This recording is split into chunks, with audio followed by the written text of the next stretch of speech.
iPhone 2G versus iPhone 8 Plus. That video is coming up right now. Let's go.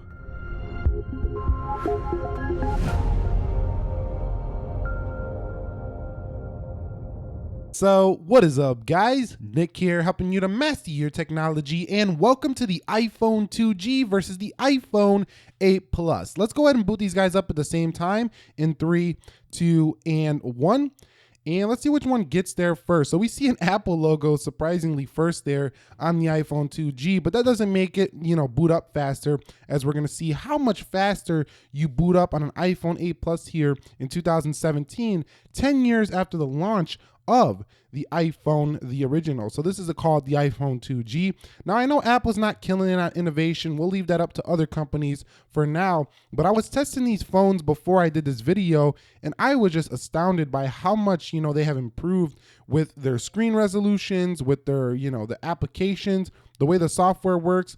It is like night and day, and using an iPhone 2G here in 2017, I would say would be akin to like using a Motorola Razr phone. It's almost unusable when it comes to its smartphone functions, and I would call this a feature phone here in 2017. The App Store can really download no applications here on the original iPhone. YouTube application doesn't even work. The iPod is super slow. This phone is like a feature phone here in 2017. All right, guys, so I did line up the same applications on both devices. There's not much we can test here because you can't download too much here, but what we do have, we can test, which are mostly system apps. Let's go take a look at Calendar now. And you could see, look how much faster the iPhone 8 Plus is over the 2G. Now, of course, this is pretty obvious, but, I'm a little bit shocked to see that, an iPhone from 2007 actually runs okay. It's not that bad, like versus an Android phone from 2007. Now, I'm not trying to bash Android, but Android, when it first started, it was a little bit laggy. It got a little bit better, a lot better over time, and it's no longer the same case. But looking at an iPhone from 2007, it's quite shocking to see, it's only like a millisecond or so different, maybe a second or so different from system apps in 2017. And this might be another reason why people who have been longtime iPhone users have been saying every time they make a new iPhone, it's not that big of an update. It's not that big of an update because of the performance. But where the performance on the A11 Bionic really shines is when you start doing video editing in applications such as iMovie, LumaFusion, as well as if you're not doing video editing, if you're doing gaming, it really shines here as well. Camera, it has zero shutter lag as well on iPhone 8 Plus. Let's go to settings, and you can see settings, not bad there on the iPhone 2G. But if you look at the iPhone 2G, we are running the iOS version 3.1.3, as you can see right there on the iPhone 2G, and that skeuomorphic design with a very limited settings menu, kind of simple. If you look at the new settings menu on iOS, it's very complex. It's got a lot more features, and I think it can confuse some users. So I don't think iPhone is as simple as it once was. It's still simple, but it's not the most simple phone anymore, in my opinion. I mean, it's pretty even with Android. I think most people can figure out an Android phone if they can figure out a newer day iPhone. So let's go ahead and go into a weather. And you can see weather is first there on the iPhone 8 Plus. Of course, it's going to win every one, but we're trying to see, how much better it really is. App Store. And you could see, look at all that stuff in the screen from the camera. That's because that has a really low resolution display there. I think it's under HD. It's like a 320 by 480, something like that display. And you could see this App Store right here on iOS 11 here has been really revamped and updated here. So, everything is new, very simple, nice and laid out. And the first App Store here on this version right here is just really slow to open stuff, but it was kind of laid out very similarly here on this iPhone 2G as it was on iOS 11. So you can see they're kind of going back to their roots there with a very simple and clean settings menu down there for whichever categories you want to go into. So let's go into clock now. And you could set an alarm and a timer at about the same time here on a 2007 iPhone. Not much has changed besides theming. So you can see that Apple stays with their roots. They don't like to change that much. Going into camera, you can see camera much faster on the iPhone 8 Plus. And here's an area I think a lot of people overlook is camera. Cameras have took leaps and bounds. I mean, look how horrible that camera is here on the iPhone 2G. Now, some people are watching this video. I know I'm going to get it. I get it. And every time I do one of these old phone comparisons, somebody's going to say, I still use that phone, and I'm waiting for that one. Somebody's going to say that in the comments. I guarantee it. I'm still using that phone. It's going to be rare, but I'm sure we're going to get one person. Let's go ahead and go into voice memos.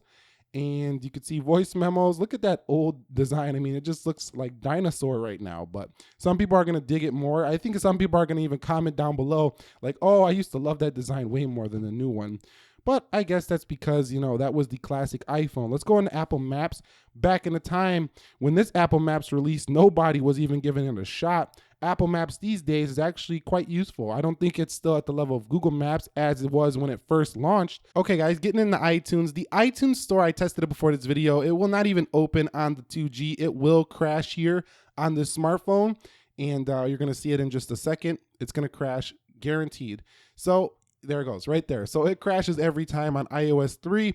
I'm telling you, this phone is almost unusable. Going into stocks, you can see stocks is about the same. So stocks works well. And going into the notes applications, we remember when it was just like a document pad here on the iPhone. Now Apple Notes is very intricate and it's very, you know, synced up with the cloud. It's much more advanced. And I think people tend to forget about these kinds of things. You know, people take things a lot for granted on what has improved on the iPhone. And this is one area that I think, you know, you don't even think about it, but you know how much more powerful your Notes app is these days over, you know, the original iPhone launch. But we don't think about things like that. We just think about, you know, Galaxy S8 and should the iPhone needs to go to an all-screen design. You know, it probably should, which it is going to with the iPhone 10. But, you know, just in terms of design, that's not the only thing that matters in a phone.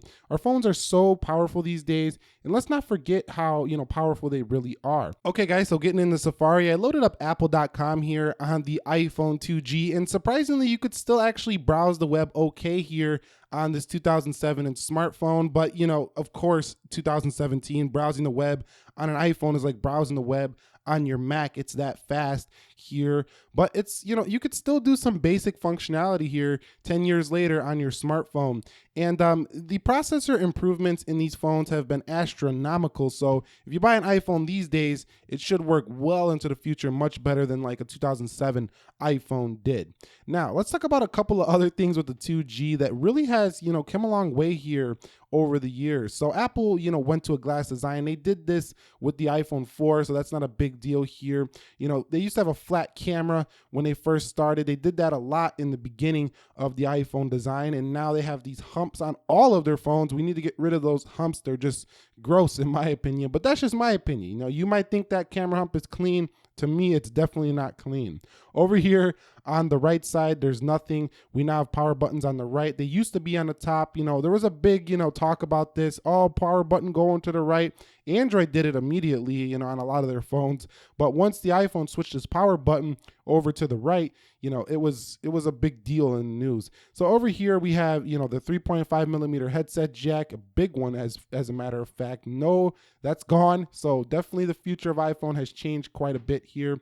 You know, the Apple design though overall over the years hasn't really changed that much, and that's what I think is really getting to people. But I think it's kind of akin to a BMW. I mean, they don't really change their design that much, but they keep improving the internals, the engine, you know, stuff like that. It reminds me a lot of those German cars, like the Audis and stuff like that. They don't really change design all that much, but they keep improving the interiors, they keep improving the inside and what matters to people. But I think this phone still looks pretty classy here, even 10 years later. Anyway, that was the 2G versus the iPhone 8 Plus. Massive improvements, massive improvements.